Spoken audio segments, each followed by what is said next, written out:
mengaku dosa, Romo, itu cuma kan ada di dalam Alkitab atau bagaimana, Romo? Sangat biblis. Oke. Ini penting sekali. Karena apa? Karena siapa yang mengenal Tuhan adalah mereka yang melakukan perintah Tuhan. Ini penting, Sur. Kita mulai dari situ ya. Set, supaya engkau bisa mengerti bahwa tanda bahwa orang mengenal Allah adalah apa? Tanda orang mengenal Allah adalah apa?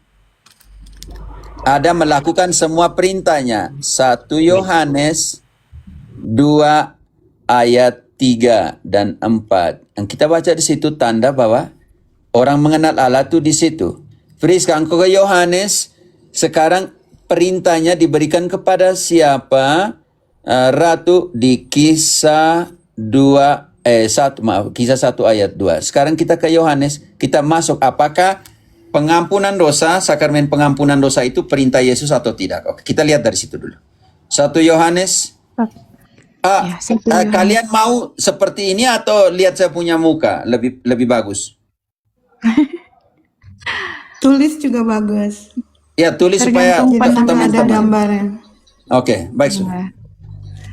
Oke, Ada 1 Yohanes. Baik. 1 Yohanes 2 ayat 3.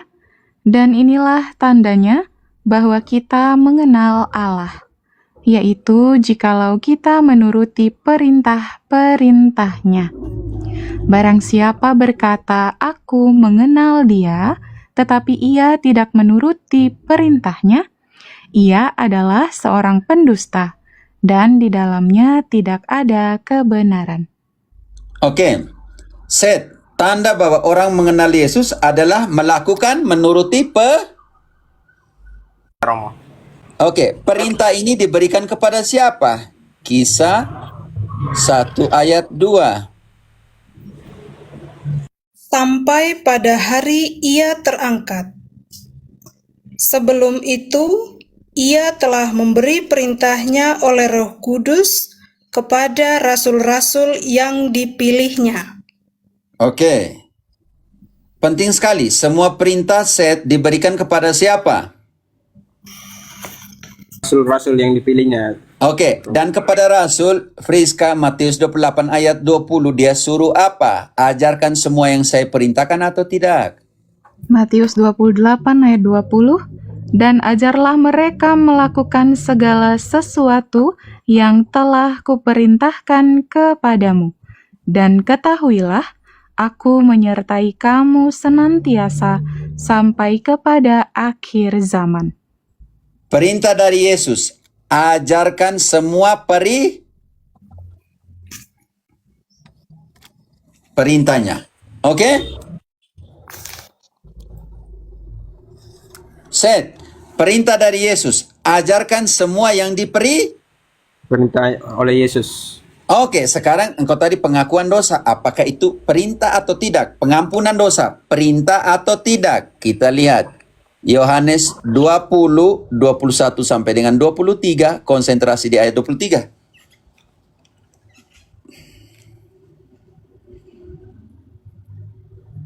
Yohanes 20:21. Maka kata Yesus sekali lagi, "Damai sejahtera bagi kamu. Sama seperti Bapa mengutus aku, demikian juga sekarang aku mengutus kamu." Dan sesudah berkata demikian, ia menghembusi mereka dan berkata, "Terimalah Roh Kudus. Jikalau kamu mengampuni dosa orang, dosanya diampuni. Dan jikalau kamu menyatakan dosa orang tetap ada, dosanya tetap ada." Konsentrasi kembali 22, konsentrasi kembali 23. Apakah itu perintah dari Yesus atau tidak? Dan sesudah berkata demikian, ia mengembusi mereka dan berkata, "Terimalah Roh Kudus. Jikalau kamu mengampuni dosa orang, dosanya diampuni.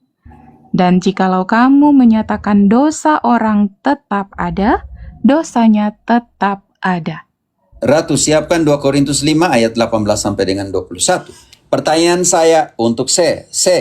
Yesus memerintahkan untuk pengampunan dosa atau tidak? Memerintahkan Romo. Di Protestanmu, Gereja Kristen Sumba, diajarkan bahwa Yesus memberikan perintah untuk pengampunan dosa dengan kuasa Roh Kudus atau tidak?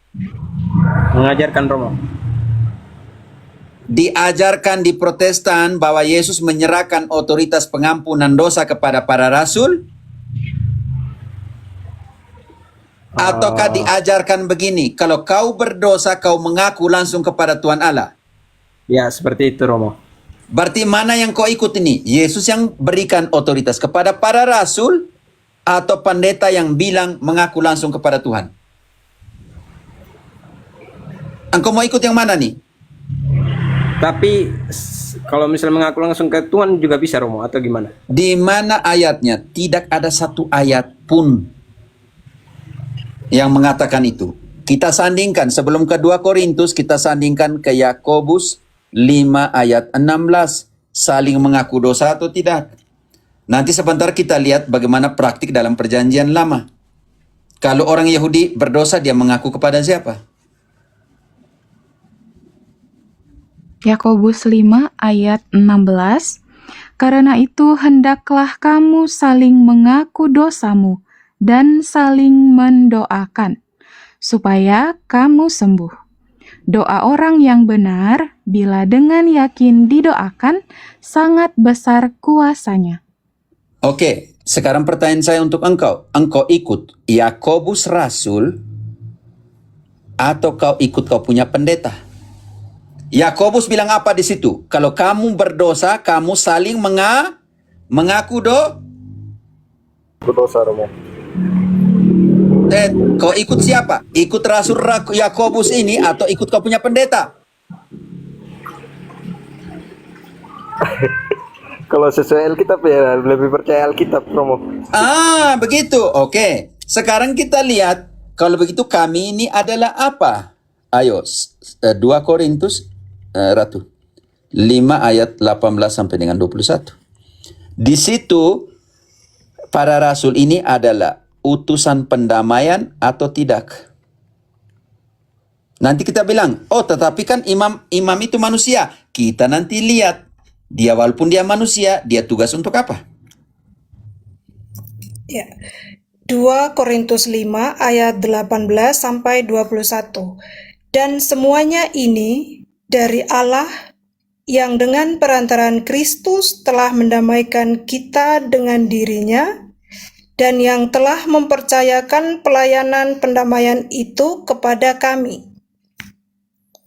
Sebab Allah mendamaikan dunia dengan dirinya oleh Kristus, dengan tidak memperhitungkan pelanggaran mereka.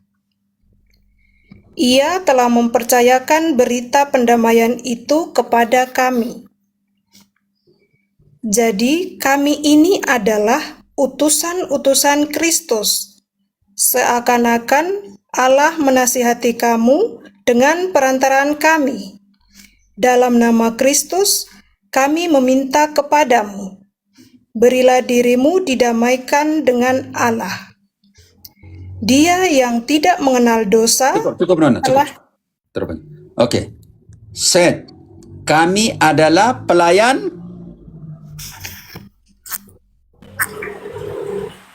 Set. Kami adalah pelayan Perdamaian Romo. pendamaian. Dan di situ Paulus bilang, kami adalah pelayan, kami adalah utusan pendamaian yang dipercayakan oleh siapa? Yesus. Kau lebih percaya Santo Paulus atau kau punya pendeta? Set.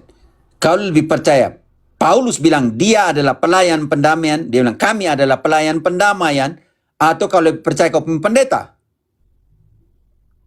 Saya Paulus yang dipilih langsung oleh Yesus. Oke, ini lihat pelayan pendamaian. Kita sandingkan ke Ibrani. Yang didamaikan itu apa? Ibrani 2 ayat 17. Ibrani 2 ayat 17. Setara dengan Yesus atau tidak? Dalam hal apa? Itulah sebabnya, maka dalam segala hal ia harus disamakan dengan saudara-saudaranya, supaya ia menjadi imam besar yang menaruh belas kasihan dan yang setia kepada Allah untuk mendamaikan dosa seluruh bangsa. Oke, yang didamaikan itu apa tadi? Oleh utusan pendamaian ini, saudaraku. Set. Ibrani tadi dikatakan yang didamaikan tadi apa? Untuk mendamaikan? Sorry, saya nggak nyimak tadi Romo. Baca kembali.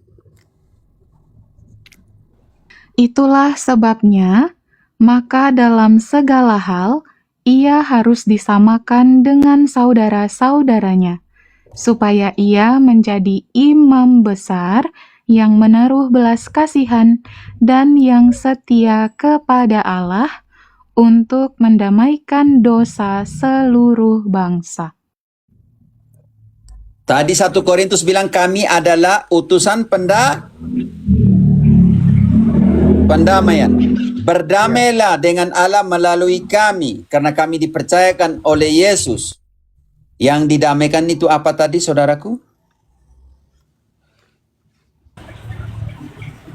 Dosa. Dosa. Oh, kalau begitu tugas seorang imam itu di mana? Gampang. Ibrani 5. Engkau masih di 5? Engkau masih di Ibrani? Masih, Romo. Oke. Sekarang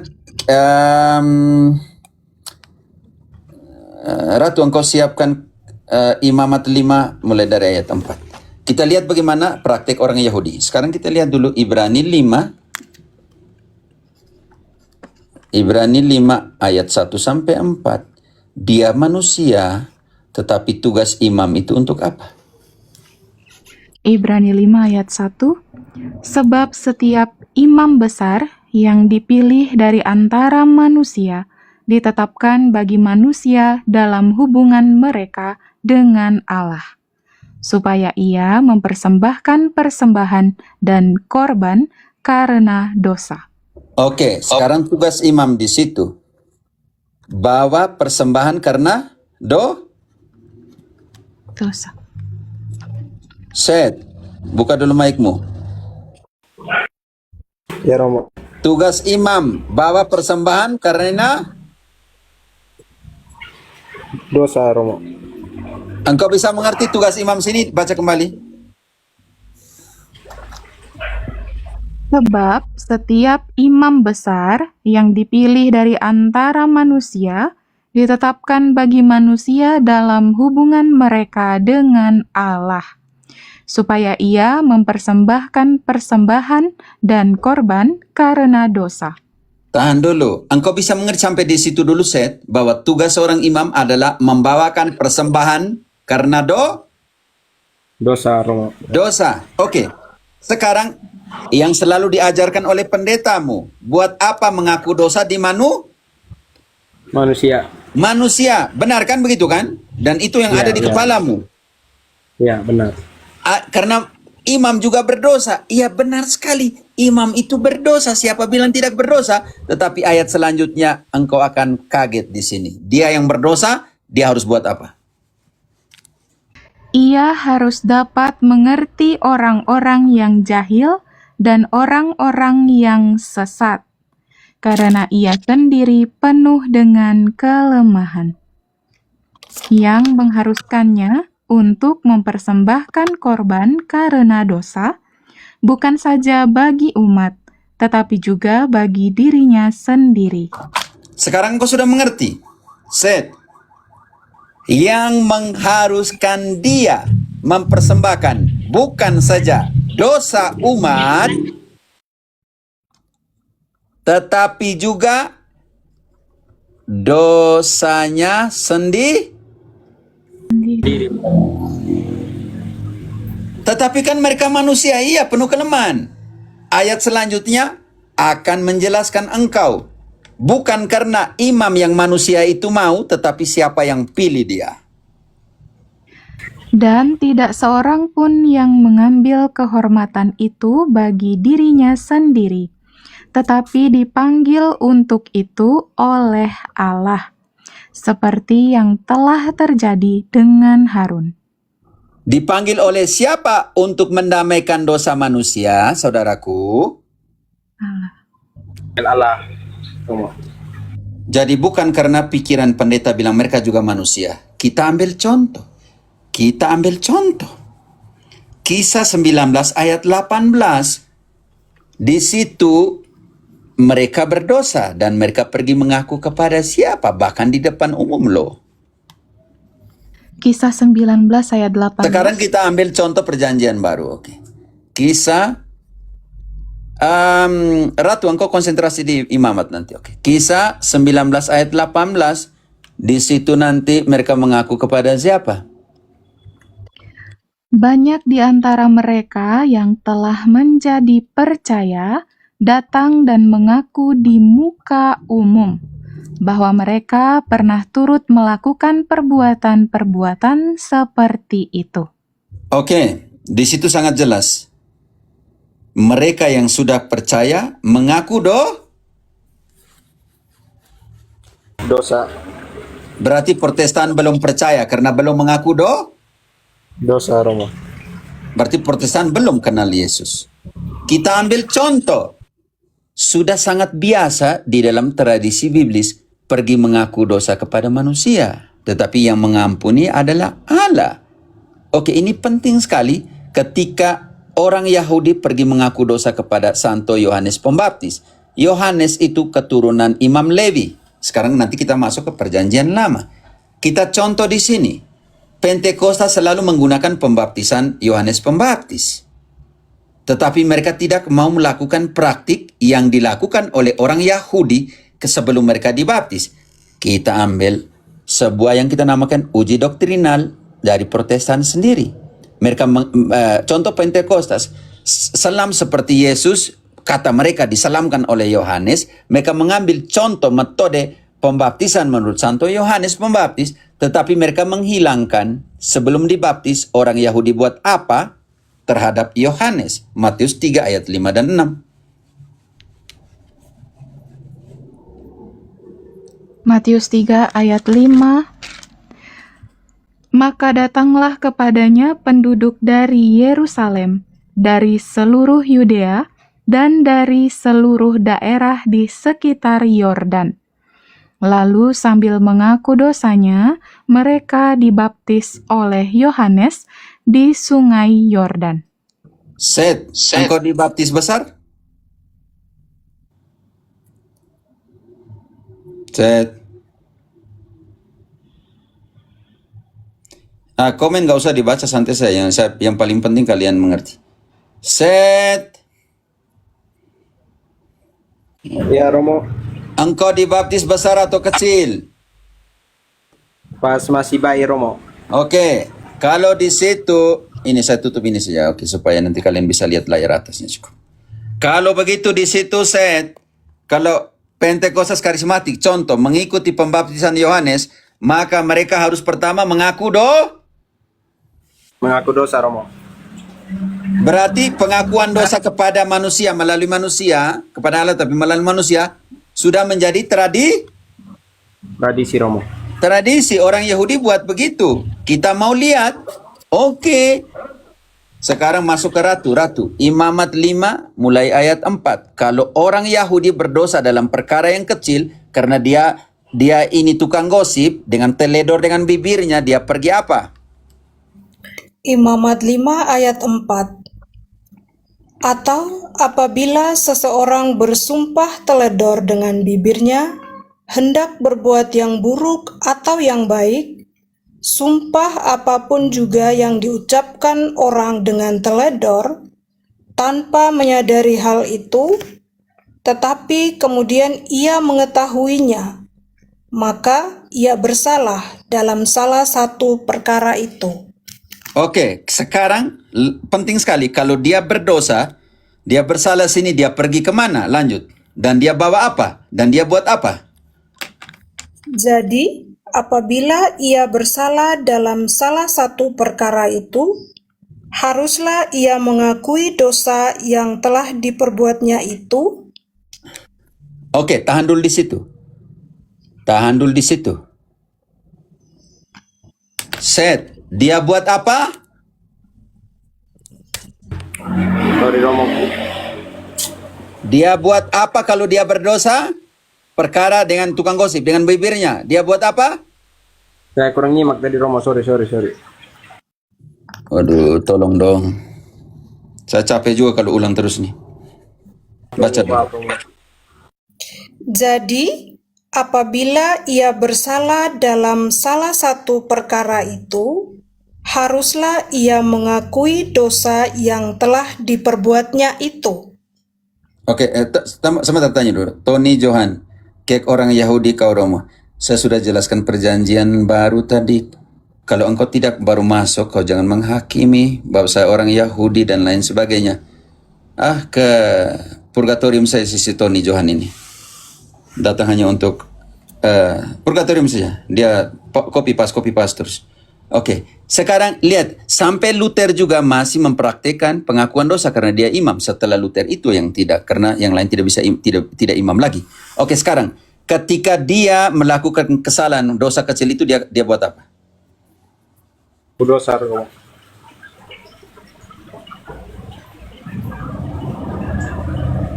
Lanjut ayat 6.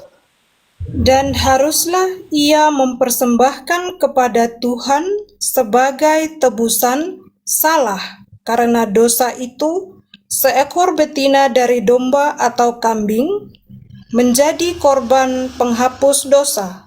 Oke, sekarang dengan demikian siapa yang harus melakukan ritus pendamaian? Sekarang ayat ini yang akan lihat orang Yahudi pergi kemana dan orang ini yang menerimakan pengakuan dosa itu namanya siapa? Dengan demikian, imam mengadakan pendamaian bagi orang itu karena dosanya. Tahan dulu, cukup dulu sampai di situ dulu. Set, kalau dia berdosa, siapa yang melakukan ritus pendamaian dosa di situ? Siapa? Imam Romo.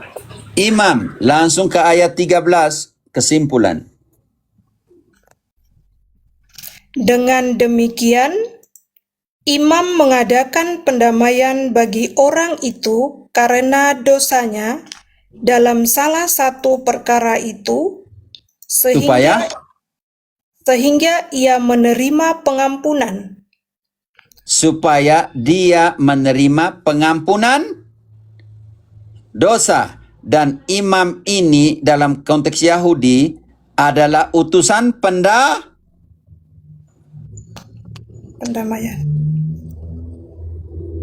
Set. Dan imam dalam konteks Yahudi adalah utusan Pendamaian Romo. Dan Santo Paulus tadi, Friska, bantu dulu 2 Korintus 5 ayat 19 adalah utusan apa?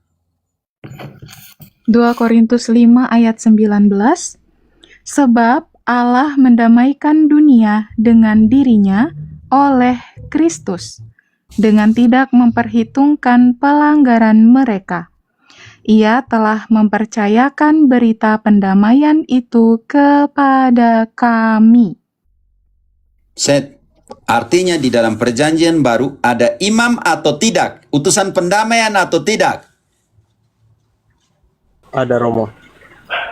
Kalau begitu engkau lebih percaya, kita sudah buat komparasi tadi ya, namanya uji doktrinal. Perjanjian lama dan perjanjian baru. Tergantung engkau mau percaya atau tidak. Tergantung engkau mau percaya atau tidak. Kita sudah bongkar semua. Oke? Cukup untuk penjelasannya Romo. Ternyata selama ini saya kira sakramen-sakramen yang diajarkan Katolik tidak ada berhubungannya dengan Alkitab Romo. Oke, sekarang baik saja. Kita mau dari 7 sakramen dijelaskan atau engkau tahan di sini, saya kasih kesempatan orang lain dulu. Oke. Oke, saya tahan di sini ya Atau Romo. kita mau garis pintas sakramen. Ya? Iya Romo. Ini pertanyaan. Oke, permandian. Engkau sudah tahu permandian kan? Di mana? Teman-teman Katolik, engkau tahan karena dia Protestan. Tolong kalian tuh tolong tahan ya. Saya tahu kalian mau tanya dan semuanya, tolong. Kalian sudah tahu dari kecil sudah diajarkan. Sekarang kita lihat sakramen pertama. Sakramen apa? Pembaptisan. Oke. Baptis. Matius 28 ayat 19. Matius 28 ayat Pakai 19. satu-satu ayat karena banyak ayat. Oke, hanya pakai satu-satu ayat. Oke. Matius 28 19. Ratu, engkau siapkan Kisah 2 ayat 38 39. Sakramen pembaptisan. Oke. 28 ayat 19. Karena itu pergilah, jadikanlah semua bangsa muridku, dan baptislah mereka dalam nama Bapa dan Putra dan Roh Kudus. Oke. Baptis. Ratu. Engkau siap Roma Friska 6 ayat 3 sampai 5. Baca ayat 3-nya cukup. Baptis Kisah 2 ayat 38 39. Ratu, cepat sedikit kah? Jawab Petrus kepada mereka, "Bertobatlah, dan hendaklah kamu masing-masing memberi dirimu dibaptis dalam nama Yesus Kristus untuk pengampunan dosamu. Maka Dan kamu lebih cepat, Maka- lebih cepat. maka kamu akan menerima karunia Roh Kudus. Sebab bagi kamulah janji itu, dan bagi anak-anakmu, dan bagi orang yang masih jauh, yaitu sebanyak yang akan dipanggil oleh Tuhan Allah kita." Oke, definisi baptis. Roma 6 ayat 3. Atau tidak tahukah kamu bahwa kita semua yang telah dibaptis dalam Kristus telah dibaptis dalam kematiannya? Dengan demikian, kita telah dikuburkan bersama-sama dengan Dia oleh baptisan dalam kematian, supaya sama seperti Kristus telah dibangkitkan dari antara orang mati oleh kemuliaan Bapa, demikian juga kita akan hidup dalam hidup yang baru. Oke, setelah sakramen baptis, apalagi Katolik, sakramen apa? Krisma, penguatan. Krisma bagaimana? Aristirum. Oke, Ekaristi. Di Protestan, 2 sakramen, baptis dan pemecahan roti. Ekaristi, malam perjamuan terakhir Yesus buat apa? Di sini yang kita namakan sakramen Komuni. komuni. Kenapa dikatakan komuni? Ini penting sekali. Kenapa dikatakan koinonia atau persekutuan? Komunio, tinggal di dalam. Oke, Yohanes 6 ayat 56. Cepat-cepat ya. Yohanes 6 ayat 56. Barang siapa makan dagingku dan minum darahku, ia tinggal di dalam aku dan aku di dalam dia. Sakramen komuni kenapa? 1 Korintus 10 ayat 16. 1 Korintus 10 ayat 16. Bukankah cawan pengucapan syukur yang atasnya kita ucapkan syukur adalah persekutuan dengan darah Kristus? Bukankah roti yang kita pecah-pecahkan adalah persekutuan dengan tubuh Kristus? Oke. Ini sarana pengudusan menyelamatkan atau tidak? Kembali Yohanes 6 ayat ke 51 tapi langsung 54 sih. Yohanes 6 ayat 54. Barang siapa makan dagingku dan minum darahku, ia mempunyai hidup yang kekal, dan aku akan membangkitkan dia pada akhir zaman. Oke. Dan ini penting sekali. Oke. Seth, engkau bisa mengerti sakramen Ekaristi Sakramen komunio? Bisa Romo, bisa. Oke, ada di kitab suci atau tidak ada di kitab suci? Ada tadi Romo. Oh ya, tadi ada yang tanya arti bautism ya. Pembaptisan. Atau bautiso. Ini penting sekali ya supaya teman-teman Protestan. Pembaptisan itu bukan ditenggelamkan dalam air. Baca kembali Roma bab 6 ayat 3. Ditenggelamkan dalam apa? Dibaptis dalam apa? Bautisme itu artinya ditenggelamkan. Tenggelamkan. Tetapi kita lihat ditenggelamkan dalam air atau dalam apa? Oke. Roma 6 ayat 3. Atau tidak tahukah kamu bahwa kita semua yang telah dibaptis dalam Kristus telah dibaptis dalam kematiannya? Oh, cukup. Artinya baptis artinya ditenggelamkan. Tetapi bukan dalam air, tetapi ditenggelamkan dalam apa? Orang waras semuanya yang ada di sini? Tenggelamkan dalam kematian. Ditenggelamkan dalam kematian, bukan dalam air seperti Pentekostas karismatik. Mati-matian ditenggelamkan dalam air. Ditenggelamkan dalam Ayo orang waras yang ada di sini, ditenggelamkan dalam air atau di mana ayat itu? Kematiannya. Oke. Sakramen ketiga, cepat-cepat ya. Krisma. Belum. Sebelum engkau ini, Sakramen tobat. sebelum engkau komuni pertama, engkau harus buat apa? Obat Romo. Tobat, pengakuan dosa. Sudah tadi kan rekonsiliasi, sudah kan? Sudah. Sudah tadi kan? Sudah 3 sakramen. Baptis, komuni, 3. Apa tadi? Rekonsiliasi. Yang keempat, krisma. Bisa mengerti? Krisma itu kayak gimana lagi Romo? Ya, krisma itu kayak gimana? Setelah dibaptis kita butuh krisma. Oke, sekarang kita lihat penting sekali di sini. Ketika Samaria, mereka sudah dibaptis tetapi belum krisma. Siapa yang akan ke sana? Kisah 8 ayat ke-14. Siapa yang harus pergi ke sana? Di sini Filipus hanya seorang diakon, dia tidak bisa beri sakramen krisma. Kisah Para Rasul 8 ayat 14. Ketika rasul-rasul di Yerusalem mendengar bahwa tanah Samaria telah menerima firman Allah, Tahan dulu. Tanah Samaria telah menerima firman Allah. Nona, engkau turun, siapa yang baptis mereka? Engkau turun ke ayat 10. Semua orang, besar kecil, mengikuti dia dan berkata, orang ini adalah kuasa Allah yang terkenal sebagai kuasa besar. Lanjut. Dan mereka mengikutinya karena sudah lama ia mentakjubkan mereka oleh perbuatan sihirnya. Oke, lanjut.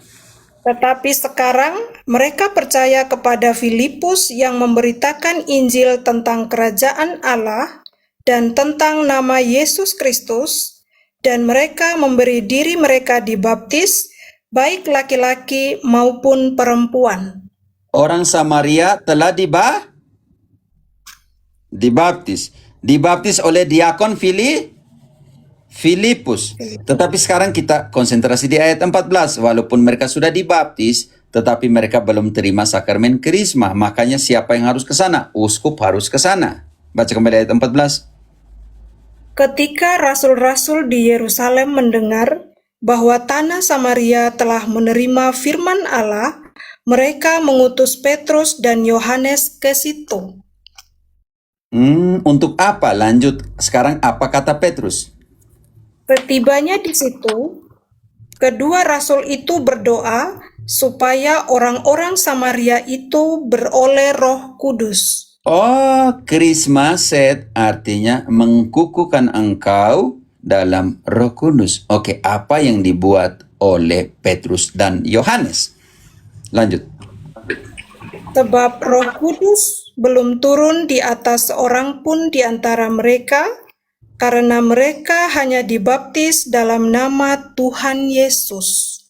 Oh, haleluya. Mereka hanya dibaptis dalam nama Tuhan Tuhan Yesus. Yesus. Lalu sekarang proses sakramen krisma akan terjadi. Petrus dan Yohanes buat apa? Kemudian keduanya menumpangkan tangan di atas mereka, lalu mereka menerima Roh Kudus. Oke, selesai. Set, engkau bisa mengerti sakramen krisma di mana engkau dibutuhkan untuk menerima Roh Kudus. Ada di kitab suci atau tidak di situ? Ada Romo tadi yang seperti dijelaskan. Tapi pendeta bilang tidak? Dan ada. Ada. Oke, sakramen berikut, sakramen kelima. Ini alasan dihilangkan oleh Luther karena dia bukan uskup, maka dia tidak bisa beri sakramen krisma. Oke, sekarang sakramen berikut setelah krisma. Perminyakan orang sakit. Oke, itu yang terakhir. Kawinan. Perkawinan sebagai sarana pengudusan. Kalian bisa lihat di Matius 19, tetapi kita langsung konsentrasi bagaimana perkawinan itu adalah sarana pengudusan. Langsung ke Efesus 5 mulai dari ayat 23 sampai 27. Setelah itu ayat ke-30, 31. Efesus 5 ayat 23. Karena suami adalah kepala istri, sama seperti Kristus adalah kepala gereja. Dialah yang menyelamatkan tubuh. Karena itu, sebagaimana gereja tunduk kepada Kristus, demikian jugalah istri kepada suami dalam segala sesuatu.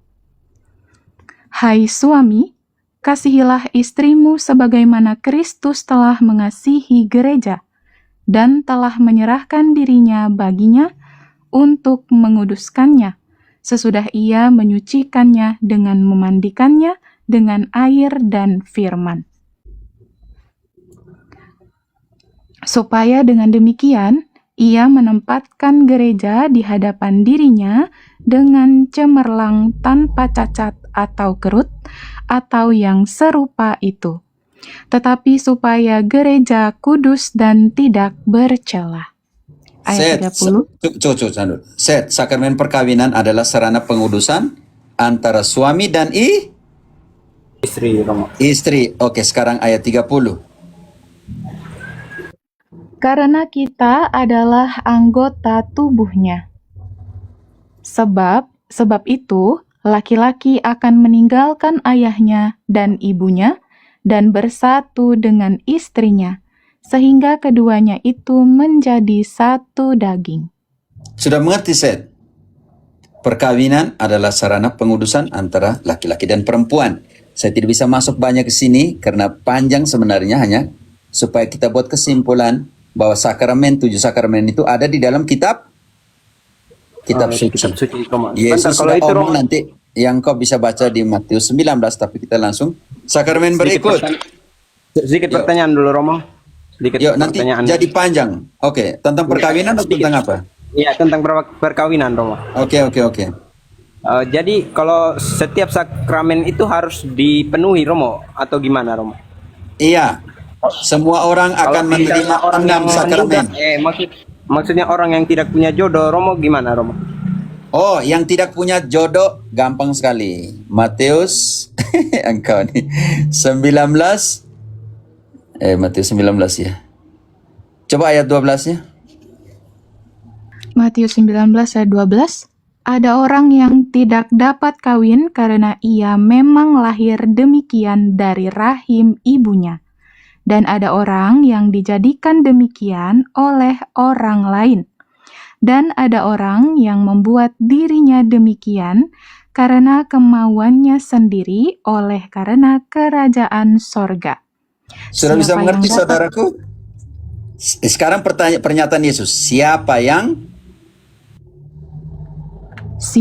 yang dapat mengerti, hendaklah ia mengerti. Set, bisa mengerti? Ada orang yang tidak kawin karena keputusannya sendiri, dan juga ada orang yang tidak kawin karena kerajaan Allah. Allah. Kau tidur secemas di situ, oke? Dedikasikan dirimu untuk apa kalau engkau jomblo? Santo Paulus bilang begini, 1 Korintus 7 ayat 31 selanjutnya. Engkau dedikasikan untuk Allah dengan cara hidupmu, oke? Tidak usah cemas kalau kau tidak kawin. Kalau ada imam-imam contohnya nih, kalau dia tidak tahan lagi di imamatnya, dia bisa keluar, minta izin resmi dari Roma, dia keluar dan dia bisa kawin, tidak ada masalah. Izin Romo. Jadi sakramen perkawinan itu tidak harus begitu Romo artinya. Iya, bagi mereka yang mampu. Engkau mampu. Oke, sekarang kita lihat di sini. Kita akan lihat sini Santo Paulus ngomong apa, oke? Demikian pun sakramen imamat ataupun hidup dalam kaul-kaul. Kalau dia tidak mampu, minta diri baik-baik ke Roma. Nanti ada laisasi, ya engkau dia mau menikah atau tidak, ya urusan dia. Bisa mengerti? Tidak usah hakimi teman-teman. Karena itu bagian dari cara hidup. Kalau dia tidak mampu, ya sudah. Kalian paksakan diri, hakimi dia keluar karena ini mulai pikir perempuan apa. Hei, jangan pikir positif sedikit tuh. Oke, sekarang Santo Paulus bilang yang mampu dan tidak mampu. Oke, untuk apa? 1 Korintus 7 ayat 31 sampai 32. Pendeknya orang-orang yang mempergunakan barang-barang duniawi seolah-olah sama sekali tidak mempergunakannya. Sebab dunia seperti yang kita kenal sekarang akan berlalu. Oke, sekarang 32. Sekarang dia nasihati. Dunia ini akan berlalu. Sekarang dia nasihati orang untuk hidup bakti. Ini penting sekali. Aku ingin supaya kamu hidup tanpa kekhawatiran. Orang yang tidak beristri memusatkan perhatiannya pada perkara Tuhan, bagaimana Tuhan berkenan kepadanya. Lanjut. Ya. Orang yang beristri memusatkan perhatiannya pada perkara duniawi, bagaimana ia dapat menyenangkan istrinya. Lanjut. Berarti jangan kembali lagi yang sama. Lanjut ayatnya, maksudnya yang setelah itu. Ya, dan dengan demikian perhatiannya terbagi-bagi. Perempuan yang tidak bersuami dan anak-anak gadis memusatkan perhatian mereka pada perkara Tuhan, supaya tubuh dan jiwa mereka kudus. Tetapi perempuan yang bersuami memusatkan perhatiannya pada perkara duniawi, bagaimana ia dapat menyenangkan suaminya. Lanjut. Semuanya ini kukatakan untuk kepentingan kamu sendiri, bukan untuk menghalang-halangi kamu dalam kebebasan kamu. Oke, tahan dulu di situ. Kukatakan itu bukan untuk menghalangi kalian, bukan untuk menghalangi kebebasan kalian. Set, bisa mengerti? Supaya jangan nikah dan tidak. Paulus itu sangat hebat di situ. Kembali dibacakan di situ. Kukatakan itu bukan untuk apa? Sebentar. Semuanya ini kukatakan untuk kepentingan kamu sendiri, bukan untuk menghalang-halangi kamu dalam kebebasan kamu, tetapi sebaliknya, supaya kamu melakukan apa yang benar dan baik, dan melayani Tuhan tanpa gangguan. Oke, sudah bisa mengerti saudaraku.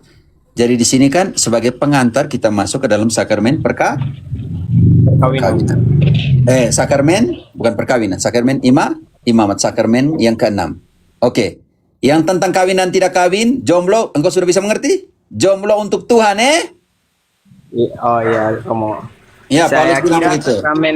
sakramen perkawinan itu wajib, Romo. Oh, ada yang bilang sakramen perkawinan itu wajib kah? Tidak, saya kira Romo, saya kira. Ya, yang kau pikirkan dan kau diajarkan di sana begitu. Bisa mengerti? Bisa ngerti. Ternyata di dalam Matius 19 ayat 12 ada yang memutuskan diri untuk tidak kawin dan untuk kerajaan Allah. Bisa mengerti? Bisa mengerti, Romo. Siapa yang bisa? Yang mampu. Dan yang tidak mampu, Paulus bilang tidak bisa. Saya tidak mengatakan itu untuk membatasi kebebasanmu. Yang mampu silakan.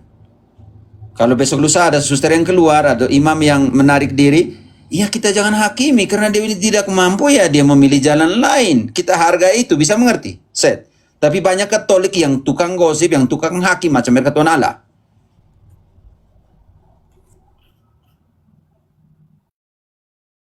Oke, sekarang dengan pengantar singkat tadi kita masuk ke dalam sakramen imamat. Oke, sakramen imamat kita baca kembali Matius 19 ayat ke-12. Demi kerajaan Matius 19 ayat 12.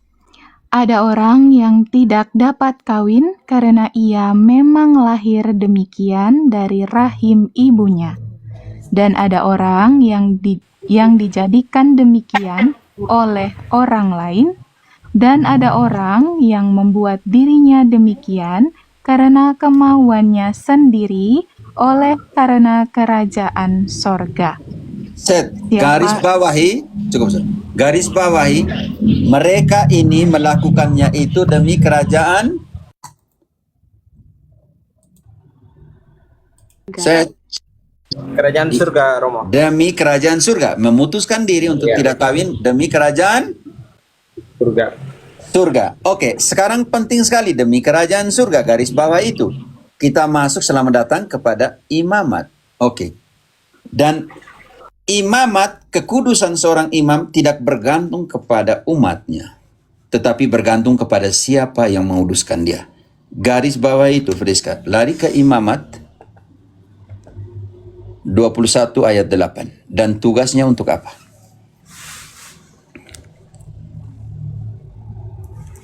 Imamat 21 ayat 8. Dan kamu harus menganggap dia kudus, karena dialah yang mempersembahkan santapan Allahmu. Ia harus kudus bagimu, sebab aku, Tuhan, yang menguduskan kamu adalah kudus. Baca kembali. Ada telepon masuk tapi nomor aneh-aneh, jadi saya terpotong lagi. Baca kembali. Baik, Romo. Imamat 21 ayat 8.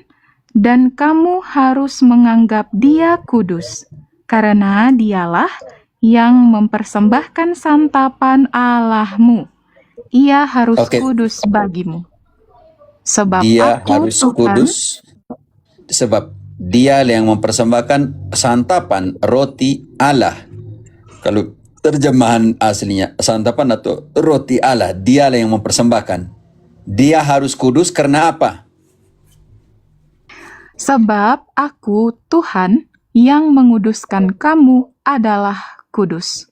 Artinya kekudusan seorang imam bukan bergantung kepada umat yang menguduskan, melainkan siapa yang menguduskan dia? Allah. Ingat itu baik-baik. Umat Allah yang terkasih, siapakah engkau menghakimi imammu? Karena kekudusan imam bukan bergantung kepada engkau, melainkan bergantung kepada siapa yang menguduskan itu. Baca kembali baik ayat 8. Siapa yang menguduskan? Dan kamu harus menganggap dia kudus, karena dialah yang mempersembahkan santapan Allahmu. Ia harus kudus bagimu, sebab aku, Tuhan, yang menguduskan kamu adalah kudus. Ayat 6. Mereka itu harus kudus bagi Allahnya, dan janganlah mereka melanggar kekudusan nama Allahnya, karena merekalah yang mempersembahkan segala korban api-apian Tuhan, santapan Allah mereka, dan karena itu haruslah mereka kudus. Dan ini siapa di sini? Omong tentang Imam. imam. Ayat 1-nya. Tuhan berfirman kepada Musa, "Berbicaralah kepada para imam, anak-anak Harun, dan katakan kepada mereka, seorang imam janganlah menajiskan diri dengan orang mati di antara orang-orang sebangsanya." Oke, Pasara, yang penting artinya di sini kekudusan imam bukan bergantung kepada Umat. umat, melainkan bergantung kepada siapa yang menguduskannya, yaitu Allah. Ini penting sekali karena mereka yang membawakan santapan atau roti Allah. Mereka lah yang mempersembahkan santapan Allah. Baca kembali ayat 8. Sekarang nanti kita koneksinya kepada perjanjian baru. Siapa yang mempersembahkan roti Allah? Baca kembali ayat 8. Dan kamu harus menganggap dia kudus, karena dialah yang mempersembahkan santapan Allahmu. Ia harus kudus bagimu, sebab aku, Tuhan, yang menguduskan kamu adalah kudus. Sekarang Lukas 22 ayat 19. Apakah tugasnya mempersembahkan roti santapan Allah atau tidak? 2 ayat 19. Lalu ia mengambil roti, mengucap syukur, memecah-mecahkannya, dan memberikannya kepada mereka, katanya, "Inilah tubuhku yang diserahkan bagi kamu. Perbuatlah ini menjadi peringatan akan aku." Di situ ada roti santapan Allah. Ketika dia mengatakan mengambil mengambil roti dan mengatakan inilah tubuhku.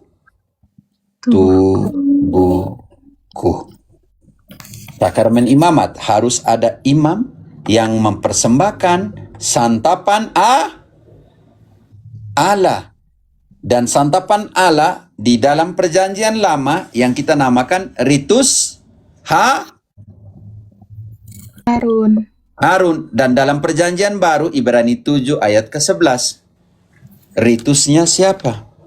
11-12. Ibrani 7 ayat 11. Karena itu, andai kata oleh imamat Lewi telah tercapai kesempurnaan, sebab karena imamat itu umat Israel telah menerima Taurat.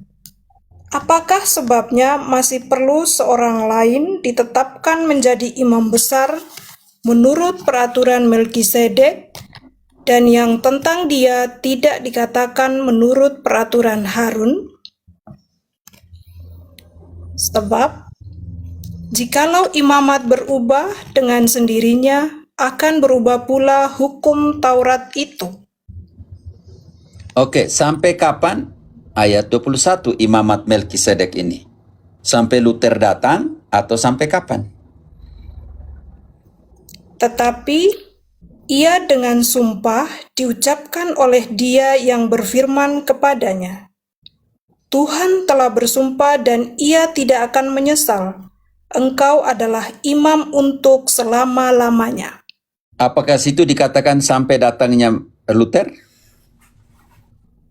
Imamat itu atau sampai selama-lamanya? Sampai selama-lamanya. Karena itu butuh apa tadi? Butuh orang yang mempersembahkan santapan ilahi. Oke, ketika kita sekarang bongkar Yohanes 6 ayat ke-49, 50, 51. Yesus adalah santapan ilahi itu atau tidak? Yohanes 6:49. Nenek moyangmu telah makan mana di padang gurun, dan mereka telah mati. Inilah roti yang turun dari sorga. Barang siapa makan daripadanya, ia tidak akan mati. Lanjut. Akulah roti hidup yang telah turun dari sorga. Tahan dulu situ. Itulah. Siapakah roti Allah di situ? Siapakah santapan Allah di situ? Yang barusan bilang, akulah apa tadi? Yesus. Yesus, Kak Zi, Siapakah tolong- santapan tolong mic-nya surgawi dibuka, itu? Kak. Kenapa Romo? Waduh. Kak Z, kalau Romo tanya harus dijawab ya Kak, karena ini kan pertanyaan Kakak. Jadi, kalau Romo tanya harus dijawab supaya Romo tahu Kakak sudah mengerti atau tidak. Iya, Kak. Baca kembali ayat 50-nya. Ini yang terakhir dan saya, kalau engkau tidak konsentrasi, saya bingung dan saya mau jelasin setelah itu pulang nol sama saja nih. Siap, Romo, siap, Romo. Ayat 50, inilah roti yang turun dari sorga. Barang siapa makan daripadanya, ia tidak akan mati. Lanjut. Ya, akulah roti hidup yang telah turun dari sorga. Jikalau seorang makan dari roti ini, ia akan hidup selama-lamanya. Dan roti yang kuberikan itu ialah dagingku, yang akan kuberikan untuk hidup dunia. Siapakah santapan surgawi itu? Yesus, Romo. Karena itu harus ada yang selalu mempersembahkan santapan Allah. Iya, Romo. Karena itu Yesus bilang, lakukanlah ini sebagai kenangan akan daku. Sampai kapan harus dirayakan? 1 Korintus 11 ayat ke-26. Sampai datangnya Luther atau sampai datangnya Yesus. 1 Korintus 11 ayat 26. Sebab setiap kali kamu makan roti ini dan minum cawan ini, kamu memberitakan kematian Tuhan sampai Ia datang. Tidak usah promosikan ke Amerika. Saya di Amerika. Buat apa kalian mau promosikan saya ke Amerika? Tidak usah promosikan. Saya tidak butuh dipromosikan. Oke, saya hanya butuh supaya kalian dengar, belajar bersama-sama. Oke, saya di benua Amerika. Tidak saja mas di sini apologetika itu bukan barang bagi kami. Oke, saya kerja saya dari 2011 kok. Oke, ini penting sekali. Sampai kapan harus dipersembahkan?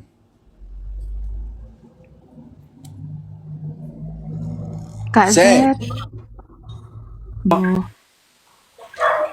Sampai Luther datang atau sampai Yesus datang kembali? Sampai Yesus datang kembali, Romo.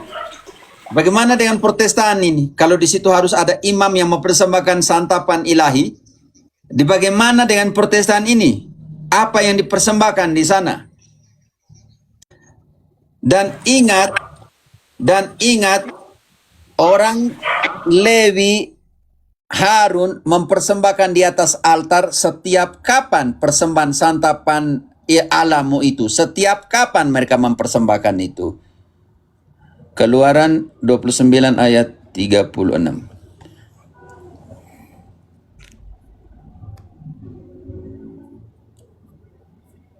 Keluaran 29 ayat 36. Ratu engkau siap, Kisah 2 ayat 46.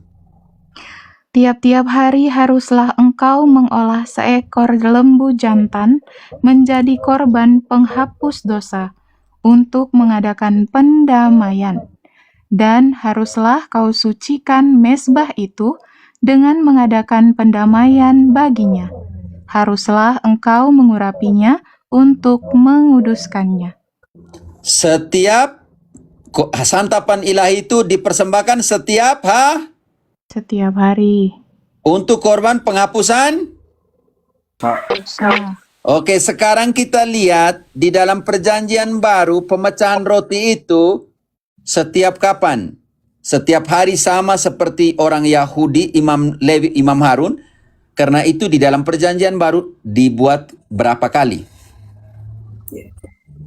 Dengan bertekun dan dengan sehati, mereka berkumpul tiap-tiap hari dalam bait Allah. Mereka memecahkan roti di rumah masing-masing secara bergilir dan makan bersama-sama dengan gembira dan dengan tulus hati. Pertanyaan saya, tetapi di dalam Keluaran 29 ayat 36, santapan ilahi itu adalah korban penghapusan Dosa, Romo. Sekarang yang dibuat oleh gereja perdana tiap-tiap hari tadi, pemecahan roti untuk apa? Bantu dulu Matius 26 dari 25 sampai dengan 28. Konsentrasi di 28. korban penghapusan dosa atau tidak? Dan ketika mereka sedang makan, Yesus mengambil roti, mengucap berkat, memecah-mecahkannya, lalu memberikannya kepada murid-muridnya dan berkata, "Ambillah, makanlah, inilah tubuhku." Sesudah itu ia mengambil cawan, mengucap syukur, lalu memberikannya kepada mereka dan berkata, "Minumlah kamu semua dari cawan ini. Sebab inilah darahku, darah perjanjian yang ditumpahkan bagi banyak orang untuk pengampunan dosa." Artinya apa di situ, saudaraku Seth? Pemecahan roti, korban penghapusan dosa dalam perjanjian baru itu harus dilakukan setiap hari atau tidak? Setiap hari, Pater. Di Protestanmu, di gereja Kristen Sumba, pemecahan roti dilakukan setiap hari? Tidak, Romo. Di gereja mana yang ada ekaristi setiap hari? Saya tidak tahu, Romo. Kalau dalam GKS Sumba, nggak ada, Romo. Hanya gereja Katolik yang pemecahan rotinya setiap hari. Di setiap paroki setiap hari ada misa.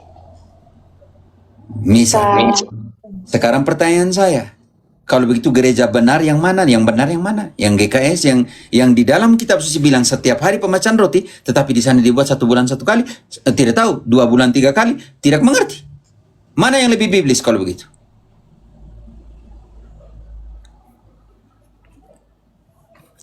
Kak Z, tolong Kak. Siapa yang Kak, lebih mic-nya biblis? masih mute, Kak. Siapa yang ikut? Dia sendiri nggak tahu ya. Ya, siapa? Karena di situ tidak dibuat setiap hari, maka siapa yang ikut apa yang ada dalam kitab suci? Ted, Ya, Romo. Seth, Ya, GKS Romo. membuat pemecahan roti setiap hari? Tidak, Romo. Pas Jumat Agung aja, Romo. Bayangkan, sedangkan di kitab suci pemecahan roti setiap Hari, Romo. hari. Katolik pemecahan rotinya setiap hari ekaristinya itu. Korban penghapus dosa itu. Sesuai dengan mandat yang ada dalam kitab suci.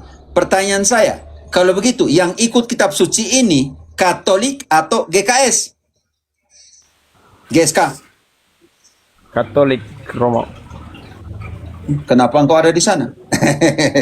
Oke, yang terakhir. Terlahir di sini, Romo. Oke, yang kita lahir, ingat. Lahir, hidup, ada 2 cara. Ingatan kan?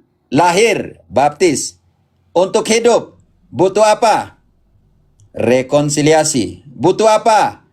Makanan. Butuh apa lagi? Pelayanan imam atau perkawinan. Berarti sudah nih. Baptis. Sudah. Sekarang ketika lahir, hidup, dan sekarang mau mati. Oke? Kita butuh sakramen terakhir yang mendampingi kita. Yaitu sakramen Romo. ya. Engkau tidak tahu, Imam. Katolik, tolong. Imam tidak, imam itu masuk dalam hidup ya, sakramen pelayanan. Oke. Perkawinan akan masuk dalam sakramen pelayanan. Oke, untuk melayani engkau butuh dikuatkan, engkau butuh makanan, dan engkau butuh juga rekonsiliasi karena engkau jatuh bangun setiap hari. Sekarang engkau mau mati, maka di sini ada pelayanan terakhir secara sakramen yang namanya sakramen Perminyakan. minyak suci. Dia tidak tahu tidak apa minyak suci. Adakah di dalam kitab suci, saudaraku, sakramen minyak suci ini? Tidak pernah Dijelaskan karena pendeta takut. Oke, sekarang kita lihat Yakobus 5 ayat ke-14. Kalau ada orang sakit di komunitasmu.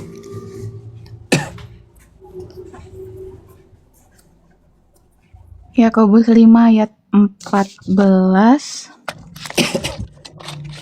Ya.